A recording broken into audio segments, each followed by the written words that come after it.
Bonjour tout le monde, j'espère que vous allez bien. Moi ça va super. C'est les préparations pour les vacances. J'ai trop hâte. J'ai vraiment trop hâte. Je voulais aussi... Oh ça y est, je commence à dire des E à longueur de... Enfin tous les 2 minutes. Je voulais aussi vous remercier. Puisque hier je vous ai dit que j'étais assez inquiète. Il faut vraiment que je bronze par contre, puisque là on n'est plus trop sur les mêmes tons. Ouais, vous m'avez vachement rassurée par rapport à l'apnée du sommeil. Mon papa, comme je vous l'ai dit hier, il m'a annoncé que il faisait de l'apnée du sommeil. Au début, je me suis dit, waouh, c'est quoi ce truc? Je connaissais pas du tout, donc forcément, j'ai flippé. Et en fait, je suis choquée à quel point c'est commun et que vous êtes hyper nombreux à le vivre. Mais vraiment, à le vivre. Mais vraiment, vous êtes grave nombreux à le vivre. Vous m'avez expliqué qu'il fallait du coup, de manière générale, brancher une machine la nuit. Donc ça c'est le truc... Attendez, je déteste avoir du make-up sur la bouche. C'est le truc un peu contraignant. C'est d'être branché la nuit, je crois, de ce que vous m'avez dit. En tout cas, il a bientôt rendez-vous, mon papa, donc j'ai hâte d'en savoir plus. Vous m'avez aussi dit que c'était bien souvent lié à une prise de poids et que pour améliorer l'apnée du sommeil, il fallait perdre du poids, faire du sport, de la marche ou quoi. Je peux vous dire, je lui ai envoyé toutes vos recommandations. Je lui ai dit, papa, j'en ai parlé à ma communauté qui m'a expliqué qu'il fallait absolument que tu perdes du poids. Ça, c'est vrai, puisque dans tous les cas, il doit perdre du poids. Mon père, il mange des repas équilibrés, mais il grignote à fond. Il se lève la nuit. Il mange des repas équilibrés, mais il grignote à fond. Il se lève la nuit. Il se lève la nuit. J'espère qu'il ne va pas me tuer que je dise ça, mais il se lève la nuit. Il n'y a pas une seule nuit où il ne se lève pas. Hein. Et il ne contrôle pas. C'est comme ça. Il se réveille, boum. Mais à chaque fois que je rentre en France, j'entends dans la nuit, si je vais le voir, je vais chez lui et tout, j'entends dans la nuit que il se lève. Et trop de fois, je le surprends, j'ouvre et tout, je tape des grosses barres, il est comme ça dans le frigo. Et je dis, un petit creux. Et il me dit, non, j'avais juste soif.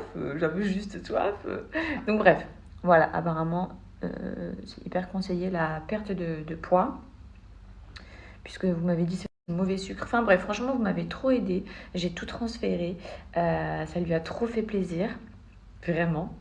Et du coup, je suis contente. Je le vois dans pas longtemps en plus, puisque là, je vais partir en vacances. Mais à mon retour de vacances, je passe voir ma famille en France. Donc voilà, j'ai trop hâte de retrouver ma famille.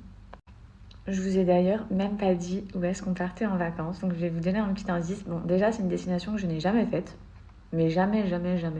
Pour ceux qui me suivent depuis un petit moment et tout, dites-vous que je n'ai jamais été là-bas. Et ça parle portugais. Voilà. En tout cas, ça a l'air magnifique. Mais vraiment, ça a l'air trop. J'ai aussi hâte d'être sur place, comme ça vous allez me donner plein de recommandations. Par contre, j'ai cherché sur Google pour ce qui est de manger halal. Très compliqué par là-bas. Très compliqué de ce que j'ai vu. Donc, oui, je suis en pyjama, mais je me suis douchée. Je sors de la douche, c'est juste que j'ai mis un pyjama et je suis descendue ici pour vous parler. Qu'est-ce que je disais? Ouais, halal. Donc, je pense que ça va être un séjour. Je vous dirai, hein, de toute façon, je vous partagerai les bonnes adresses si je trouve et tout. Mais je crois que ça va être un séjour poisson, crustacés et végétarien. Je vais foncer m'habiller et je vais partir en course. Parce que et voilà. Une dernière chose avant de m'enfuir. Pour celles qui vivent sur Dubaï, j'ai une requête à vous faire. Ok,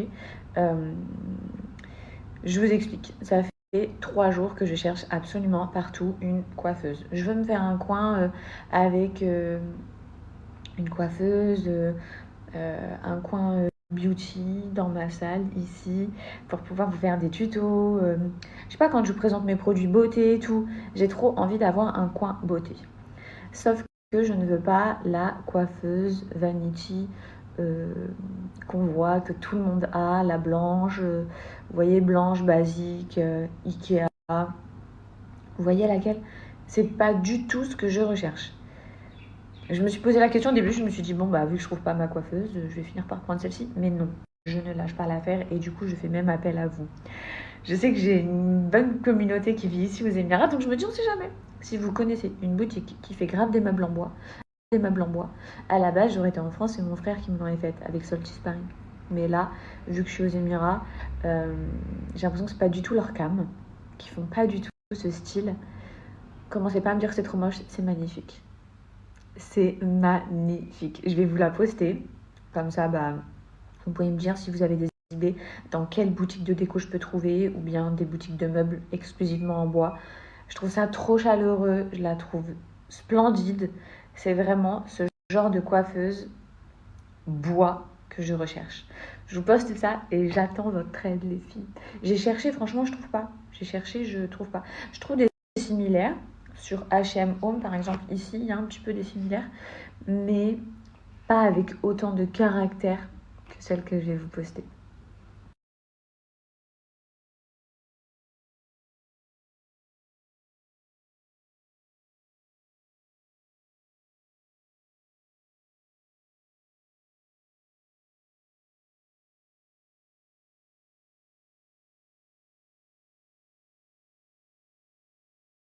Pour midi, juste avant d'aller faire les courses, parce que la recette, je pense que je vais la faire en fin de journée, j'ai sorti des petites côtelettes. Elles sont toutes petites, regardez par rapport à ma main. Des petites côtelettes, des steaks que je vais faire cuire à la plancha, que j'ai sorti juste ici. Je vais rajouter des tranches de nerf d'hameur une fois que les steaks auront commencé à cuire juste sur le dessus. Et dans mon four, là, j'ai ma pâte à pain qui est en train de poser, puisque bah, forcément, je vais faire des trop bonnes baguettes. Donc, c'est pas pour moi.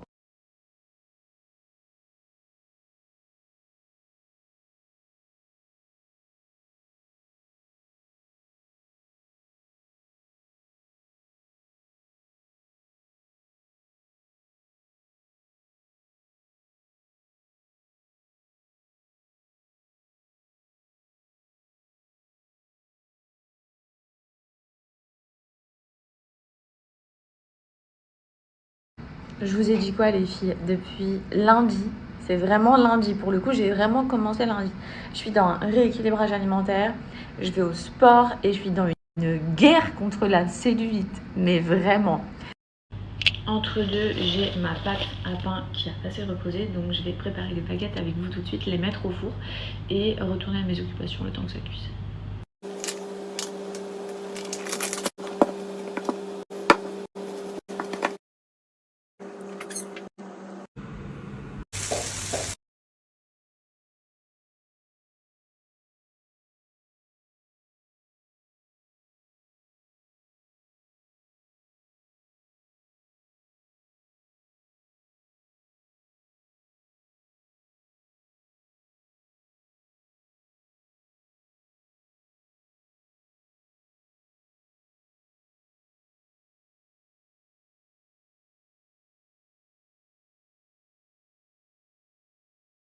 Le week-end, les filles, la salle de sport, elle est quasiment vide du tout.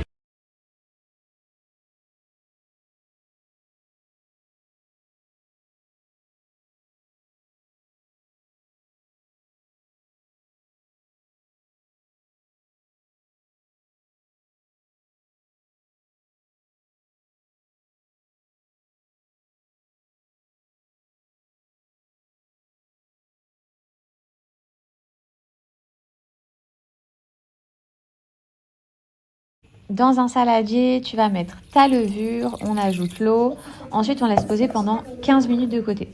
Une fois que c'est fait, on rajoute la farine, on va venir creuser un puits au milieu pour y verser le sel. Très important apparemment, il faut venir mélanger sa pâte avec une spatule en bois ou en plastique. Donc une fois que tu auras mélangé ta pâte, elle va ressembler à peu près à ça. Tu vas venir la couvrir avec un film plastique et moi j'ai rajouté un torchon dessus pendant 1h30 au four. Mais ça, c'est une étape qu'il ne faut surtout pas louper. Vous voyez, j'ai rempli une plaque d'eau bouillante que j'ai mis en dessous. Je referme mon four et là, 1h30 surtout. Ensuite, je récupère ma pâte. Vous voyez, elle a bien gonflé. J'y ai ajouté de la farine au-dessus. Je mets de la farine sur mon plan de travail. Je vais venir récupérer du coup ma pâte que je vais déposer sur ma farine. Je vais venir la malaxer un petit peu. Et une fois que la farine sera un petit peu partout sur la surface, je vais diviser tout ça en deux. Donc là, je vais diviser tout ça en deux. En plus de ça, elle est simple et les baguettes sont trop bonnes, vraiment. Ensuite, j'ai pris mon moule que j'ai acheté personnellement sur Amazon, mais apparemment il y en a un peu partout. J'ai étendu mes deux pâtes, je saupoudre de farine un peu partout. J'ai pris un ciseau, voilà, je viens couper un petit peu comme ça ma pâte, c'est ce qui va donner la forme, enfin une forme trop jolie pour les baguettes. Après, évidemment, vous pouvez faire des formes différentes, ça c'est comme bon vous semble, j'ai envie de dire. Une fois que c'est fait, j'enfourne au four, toujours avec la plaque remplie d'eau en dessous. J'ai mis à 230 degrés et c'est parti pour 20 à 30 minutes suivant comment vous la voulez croustillante. Regardez-moi la beauté! On est à la boulangerie là ou pas?